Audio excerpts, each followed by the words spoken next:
Hello everyone, কেমন আছো সবাই? আশা করছি ভালো আছো, আমিও খুব ভালো আছি। আরও একটা নতুন ভিডিওতে তোমাদের সকলকে জানাচ্ছি স্বাগত। তো এখন আমি বেলা থেকেই আজকে ব্লগটা স্টার্ট করলাম, সকাল থেকে স্টার্ট করতে পারিনি। সকাল থেকে একটু কাজ বাজের মধ্যে আর কি ব্যস্ত ছিলাম, ভিডিও করার মতন সেরকম পরিস্থিতি হয়ে ওঠেনি, সেই জন্য ভিডিও আর অনই করা হয়নি। তাই ভাবলাম যে এখন ভিডিওটা অন করি আর একটু পরে যাবো রান্না করতে। সকালের খাওয়া দাওয়া হয়ে গেছে, ভাবলাম যে মানে এই টাইমটা ধরো একটুখানি 10-15 মিনিট হয়তো হাতে থাকে আমার, তারপরে ধরো রান্না করতে চলে যাই। আমি এইমাত্র মাছ টাছ ধুয়ে রেখে আসলাম, এক্ষুনি মানে রান্না করতে যাব। চলো তাহলে একেবারে রান্না করি, পরে তোমাদের সঙ্গে আবার কথা হবে। তো আজকে রান্না করছি জ্যান্ত রুই মাছ। তো নিয়ে এসেছে আর কি, বাজার থেকে কেটেই নিয়ে এসেছে মাছটা। তো মানে পুরো গোটা আর কি মাছ রয়েছে এখানে একটা।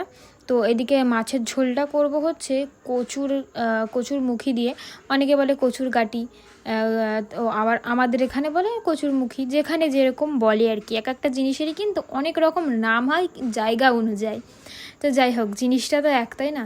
তো এই যে মাছের ঝোল করছি, রুই মাছের ঝোল একদম পাতলা করে করব, কোনো মশলাপাতি দেবো না, কোনো মশলাপাতি ছাড়া এই গরমে খাওয়া ভালো। মানে বেশি মশলাপাতি দিলে না এই গরমেতে ভালো লাগে না খেতে। আর এই যে একটু আলু কেটে নিয়েছি, আলুটা ধুতে হবে, এখনও ধোয়া হয়নি। আর এদিকে উচ্ছে কেটে নিয়েছি, আর এখানে একটু মাছের তেল আছে, তো মাছের তেলের জন্য পেঁয়াজ আর কাঁচা লঙ্কা কুচিয়ে নিয়েছি। আর এদিকে শসাটাও কেটে নিয়েছি আমার জন্য। তো এই যে তোমাদের সাথে কথা বলতে বলতে রান্নাটা কমপ্লিট। তোমাদের সাথে কথা বলতে বলতে নয়, গরমের সাথে যুদ্ধ করতে করতে রান্না কমপ্লিট করেছি। হচ্ছে উচ্ছে আলু ভাজা, আর তার সাথে অল্প উচ্ছে আলাদাভাবে ভাজা, সেটা আমার শ্বশুরমশাইয়ের জন্য। আর এদিকে উচ্ছে দিয়ে মাছের ঝোল আমার শ্বশুরমশাইয়ের জন্য। এদিকে পেঁয়াজ দিয়ে মাছের তেল ভেজেছি, আর শসা কেটেছি আমার জন্য। আর এদিকে ওই যে মাছের ঝোল।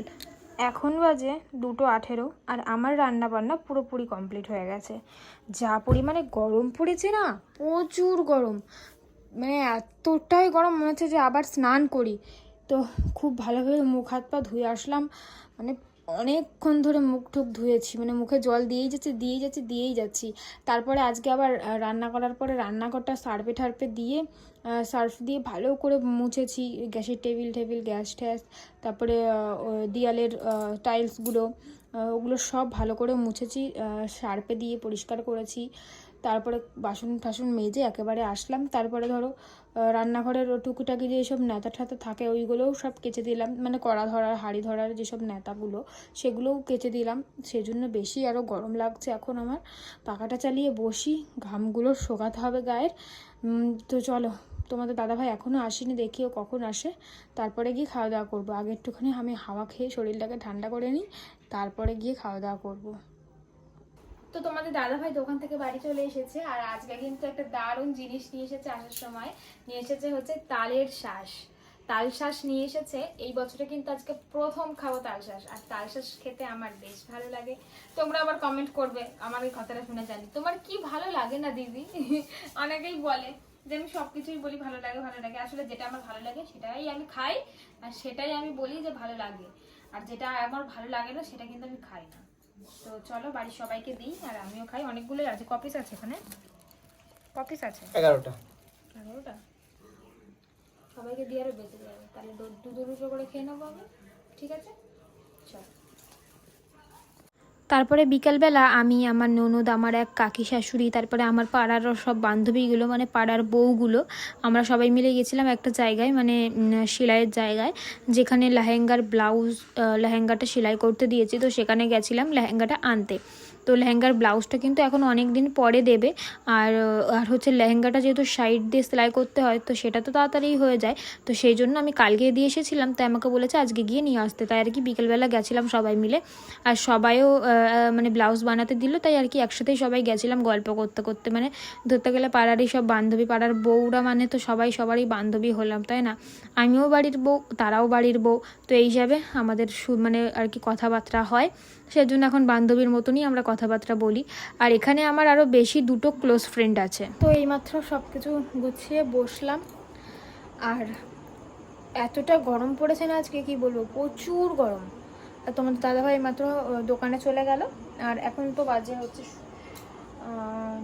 6:48। এখন সন্ধে লাগছে।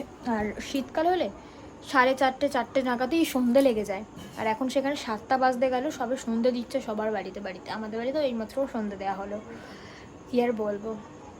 তো বড়দিন হওয়ায় একদিকে ভালো, সব কাজ সেরেও টাইম পাওয়া যায় একটু গল্প গুজব করার বিকেলবেলায়। কিন্তু শীতকালে সেই টাইমটা আর পাওয়া যায় না, মানে দুপুরবেলা ভাত খেতে খেতেই সন্ধে, ব্যাস হয়ে গেল, রাত হয়ে গেল, এই আর কি। তো যাই হোক চলো, তাও বলবো মানে শীতকালটাই বেটার। কেন বলো তো, রান্না ফান্না করতে গেলে যে পরিমাণে কষ্ট হয়, সেই জন্য আর কি শীতকালটা বেটার। কিন্তু আবার জলের কাজ করা যায় না, এটাই হচ্ছে ব্যাপার। সবেতেই অসুবিধা, মানুষের গরমেও অসুবিধা, শীতেও অসুবিধা, তাহলে ভগবান কি করবে বলো তো। তো যাই হোক, সমস্তটা মানিয়ে নিয়ে আমাদের জীবনযাপন করতে হবে। তো চলো, আমি এখন একটু পাখার নিচে বসে, ভীষণ গরম লেগে গেছে, কারণ সব বান্ধবীদের সাথে বেরোনো মানে বুঝতেই পারছো, মানে হাসি ঠাট্টা মজা ইয়ার্কি করতে করতে হাঁপিয়ে গেছি, গরম লেগে গেছে। তো চলো একটু বসে থাকি, পরে তোমাদের সঙ্গে আবার কথা বলতে আসবো। আমার শাশুড়ি মা ওই ঘরে মুড়ি মাখিয়েছে, তো আমাকে বাটিতে করে দিয়ে গেল। আর এদিকে আমি ভিডিও এডিট করছি, এডিট করে এক্সপোর্ট করছি। আর এদিকে মুড়িটা দিয়ে গেল, ভিডিওটা এক্সপোর্ট হবে তবেই আমি এটা শান্তি করে খেতে পারবো, নইলে না। এটা এখন এক্সপোর্ট করে আমাকে আবার আর এডিট করতে হবে, এক্সপোর্ট করে আবার এডিট করে আরও কয়েকটা জিনিস বসাতে হবে, প্লাস তারপরে আবার এক্সপোর্ট করতে হবে, এক্সপোর্ট করে তারপরে এক্ষুনি পোস্ট করতে হবে। বুঝতেই পারছো অনেকটা চাপ রয়েছে, তারপরে মুড়িগুলো খাবো, নইলে ঠিকভাবে খেতেই পারবো না আমি। তো এখন অনেকটাই রাত্রি হয়ে গেছে, প্রায় 9:45 মতন বাজে। তাই ভাবলাম যে রাত্রিবেলা খাওয়ার জন্য, মানে ভাত দিয়ে খাওয়ার জন্য কিছু একটা বানাই, একটু ভালো খেতে সেই রকম, আবার কম সময়ের মধ্যে হয়ে যাবে সেরকম খাবার। তারপরে মনে পড়লো যে পেঁয়াজ কুচিয়ে, রসুন কুচিয়ে এরকমভাবে আলু চচ্চড়ি করি। আর এরকমভাবে আলু চচ্চড়ি করলে আমি প্রথমে এই ডিমটাকে ভেজে নিই, মানে ভেজে ভুজিয়া করে নিই ডিমটা, তারপরে আমি আলু চচ্চড়ির মধ্যে ডিমটা দিয়ে দিই। কিন্তু আজকে আমি অন্যরকমভাবে করলাম। আজকে আমি ডিমটা কি করলাম জানো তো, আলু চচ্চড়ির মধ্যে সব কিছু দিয়ে যখন আলু চচ্চড়িতে জল দিয়ে দিলাম, তখনই কিন্তু আমি ডিমটা ভেঙে দিয়ে দিয়েছি আলু চচ্চড়ির মধ্যে।